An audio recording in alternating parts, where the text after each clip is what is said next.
All right, guys, chapter 18 of volume 2, Pride and Prejudice. Number 18, XV with 3 lines. The first week of their return was soon gone. The second began. It was the last of the regiment's stay in Meryton, and all the young ladies in the neighborhood were drooping apace. The dejection was almost universal. The elder Miss Bennets alone were still able to eat, drink, and sleep, and pursue the usual course of their employments. Very frequently were they reproached for this insensibility by Kitty and Lydia, whose own misery was extreme and who could not comprehend such hard-heartedness in any of the family. I guess because like either the men are leaving or the regiment's leaving. Yeah, they were about to. Good heaven, what is to become of us? What are we to do? Would they often exclaim in the bitterness of woe. How can you be smiling so, Lizzie? Their affectionate mother shared all their grief. She remembered what she had herself endured on a similar occasion 25 years ago. I am sure, said she, I cried for 2 days together when Colonel Millar's regiment went away. I thought I should have broke my heart. I am sure I shall break mine, said Lydia. If one could but go to Brighton, observed Mrs. Bennet. Oh yes, if one could but go to Brighton, but papa is so disagreeable. A little sea bathing would set me up forever. And my Aunt Phillips is sure it would do me a great deal of good, added Kitty. Such were the kind of lamentations resounding perpetually through Longbourn House. Elizabeth tried to be diverted by them, but all sense of pleasure was lost in shame. She felt anew the justice of Mr. Darcy's objections, and never had she before been so much disposed to pardon his interference in the views of his friend. But the gloom of Lydia's prospect was shortly cleared away, for she received an invitation from Mrs. Forster, the wife of the colonel of the regiment, to accompany her to Brighton. This invaluable friend was a very young woman and very lately married. A resemblance in good humor and good spirits had recommended her and Lydia to each other, and out of the 3 months' acquaintance they had been intimate too.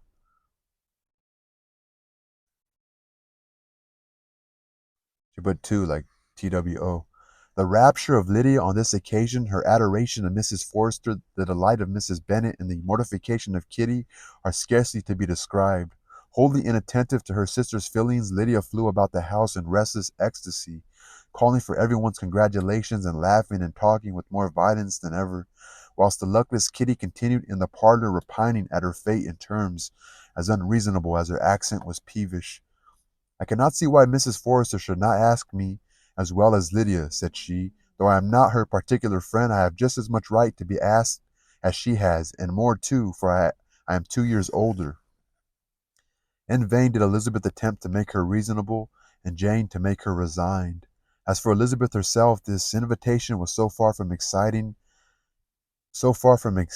in her the same feelings as in her mother and Lydia, that she considered it as the death warrant of all possibility of common sense for the latter, and detestable as such a step must make her were it known, she could not help secretly advising her father not to let her go. She represented to him all the improprieties of Lydia's general behavior, the little advantage she could derive from the friendship of such a woman as Mrs. Forrester, and the probability of her being yet more imprudent with such a companion at Brighton, where the temptations must be greater than at home. He heard her attentively and then said, the father did, Lydia will never be easy till she has exposed herself in some public place or other, and we can never expect her to do it with so little expense or inconvenience to her family as under the present circumstances. If you were aware, said Elizabeth, of the very great disadvantage to us all, which must arise from the public notice of Lydia's unguarded and imprudent manner, nay, which has already arisen from it, I am sure you would judge differently in the affair. Already arisen, repeated Mr. Bennet. What, has she frightened away some of your lovers? Poor little Lizzie, but do not be cast down. Such squeamish youths as cannot bear to be connected with a little absurdity are not worth a regret. Come, let me see the list of the pitiful fellows who have been kept aloof by Lydia's folly. Indeed, you are mistaken. I have no such injuries to resent. It is not of peculiar, but of general evils which I am now complaining. Our importance, our respectability in the world must be affected by the wild volatility, the assurance and disdain of all restraint which mark Lydia's character. Excuse me, for I must speak plainly. If you, my dear father, will not take the trouble of checking her exuberant spirits and of teaching her that her present pursuits are not to be the business of her life, she will soon be beyond the reach of amendment. Her character will be fixed, and she will at 16 be the most determined flirt that ever made herself and her family ridiculous. A flirt, too, in the worst and most meanest degree of flirtation, without any attraction beyond youth and a tolerable person, and from the ignorance and emptiness of her mind, wholly unable to ward off any portion of that universal contempt which her rage for admiration will excite.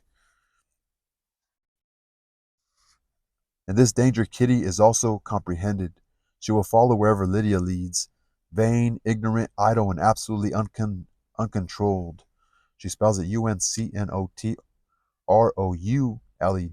not Controled. Oh, my dear father, can you suppose it possible that they will not be censured and despised wherever they are known, and that their sisters will not be often involved in the disgrace? And that their sisters will not be often involved in their disgrace?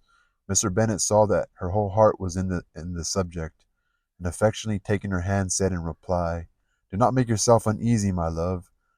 Whenever you and Jane are known, you must be respected and valued, and you will not appear to less advantage for having a couple of, or I may say, three very silly sisters.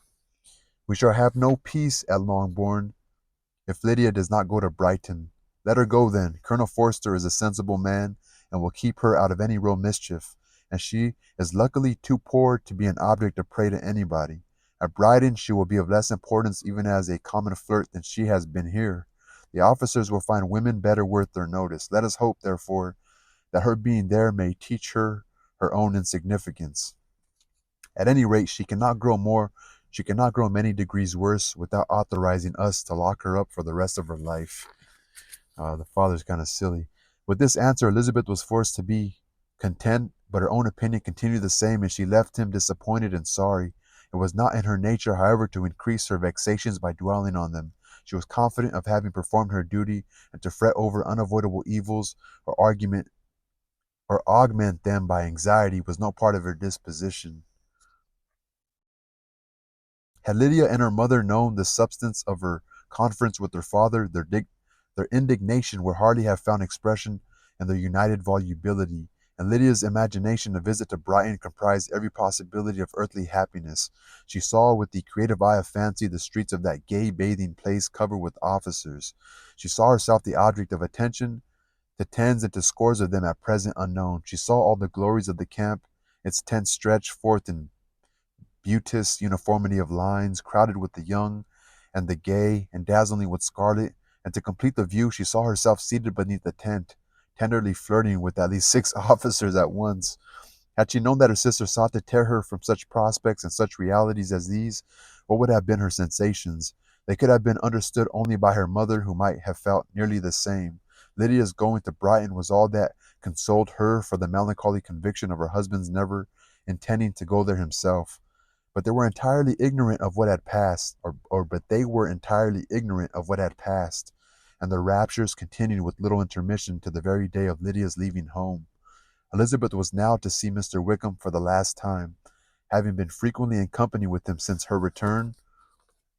Agitation was pretty well over, the agitations of former partiality entirely so. She had even learnt to detect, in the very gentleness which had first delighted her, an affectation and a sameness to disgust and weary. In his present behaviour to herself, moreover, she had a fresh source of displeasure, for the inclination he soon testified of renewing those attentions which had marked the early part of their acquaintance could only serve, after what had since passed, to provoke her. She lost all concern for him in finding herself thus selected as the object of such idle and frivolous gallantry, and while she steadily repressed it, could not but feel the reproof contained in his believing that however long and for whatever cause his attentions had been withdrawn, her vanity would be gratified, and her preference secured at any time by their renewal. On the very last day of the regiment's remaining in Meryton, he dined with others of the officers at Longbourn, and so little was Elizabeth disposed to part from him in good humour that on his making some inquiry as to the manner in which her time had passed at Hunsford, she mentioned Colonel Fitzwilliam's and Mr. Darcy's having both spent 3 weeks at Rosings, and asked him if he were acquainted with the former. He looked surprised, displeased, alarmed, but with a moment's recollection and a returning smile replied that he had formerly seen him often, and after observing that he was a very gentlemanlike man, asked her how she had liked him. He asked her how she had liked him. Her answer was warmly in his favor. With an air of indifference, he soon afterwards added, "How long did you say that he was at Rosings?" "Nearly 3 weeks." "And you saw him frequently?" "Yes, almost every day." "His manners are very different from his cousin's." "Yes, very different, but I think Mr. Darcy improves on acquaintance." "I think Mr. Darcy improves on acquaintance." "Indeed," cried Wickham with a look which did not escape her. "And pray may I ask," but checking himself, he added in a gayer tone, "is it in address that he improves? Has he deigned to add aught of civility to his ordinary style?" So he continues, "For I dare not hope," he continued in a lower and more serious tone, "that he is improved in essentials." "Oh no," said Elizabeth, "in essentials I believe he is very much what he ever was." While she spoke, Wickham looked as if scarcely knowing whether to rejoice over her words or to distrust their meaning. There was a something in her countenance which made him listen with an apprehensive and anxious attention, while she added, "When I said that he improved on acquaintance, I did not mean that either his mind or manners were in a state of improvement, but that from knowing him better, his disposition was better understood." Like why he was who he was understood. So it wasn't like, oh, he was like a happy guy, he trusted people, he was this friendly guy. So when I said that he improved on acquaintance, I did not mean that either his mind or manners were in a state of improvement, but that from knowing him better, his disposition was better understood.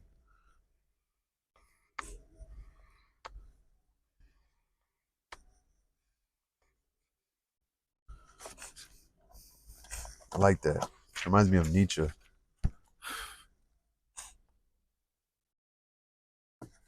Oh shit. I like this one right here. So Wickham's alarm now appeared in a heightened complexion and agitated look. For a few minutes he was silent till, shaking off his embarrassment, he turned to her again and said in the gentlest of accents, "You who so well know my feelings toward Mr. Darcy will readily comprehend how sincerely I must rejoice that he is wise enough to assume even the appearance of what is right. His pride in that direction may be of service, if not to himself, to many others, for it must deter him from such foul misconduct as I have suffered by.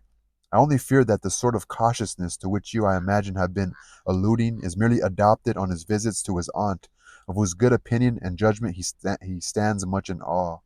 His fear of her has always operated, I know, when they were together, and a good deal is to be imputed to his wish of forwarding the match with Miss de Burgh, which I am certain he has very much at heart." Meaning, like, oh, he's just like putting on an act. He doesn't want to, show his bad side to his aunt. He wants to seem respectable. Like, what he's doing is only because who he's around. Elizabeth could not repress a smile at this, but she answered only by a slight inclination of the head. She saw that he wanted to engage her on the old subject of his grievances, and she was in no humor to indulge him. The rest of the evening passed with the appearance on his side of usual cheerfulness, but with no farther attempt to distinguish Elizabeth, and they parted at last with mutual civility and possibly a mutual desire of never meeting again. When the party broke up, Lydia returned with Mrs. Forrester to Meryton, from whence they were to set out early the next morning. The separation between her and her family was rather noisy than pathetic. Kitty was the only one who shed tears, but she did weep from vexation and envy. Mrs. Bennet was diffuse in her good wishes for the felicity of her daughter, and impressive in her injunctions that she would not miss the opportunity of enjoying herself as much as possible, advice which there was every reason to believe would be attended to. Like, of course, she's going to have fun. And in the clamorous happiness of Lydia herself in bidding farewell, the more gentle adieus of her sisters were uttered without being heard. So Lydia's going to go fuck around. Pretty funny. So Mrs. Bennet was diffuse in her good wishes for the facility of her daughter, and impressive in her injunctions that she would not miss the opportunity of enjoying herself as much as possible, advice which were advice which there was every reason to believe would be attended to. It's funny. All right, y'all. So Mr. Wickham, he's leaving. It's kind of funny. It's like a dog that wants to be walked. I don't want to say it like that, but so the regiment's leaving. I mean, all the soldiers are leaving. All the courtiers, all the potential opportunities to find a man.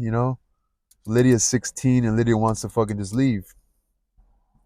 Lydia wants to go follow the regiment because she's so like, oh, I want to go, but it's not like she wants to find a man. It's just that she's a flirt.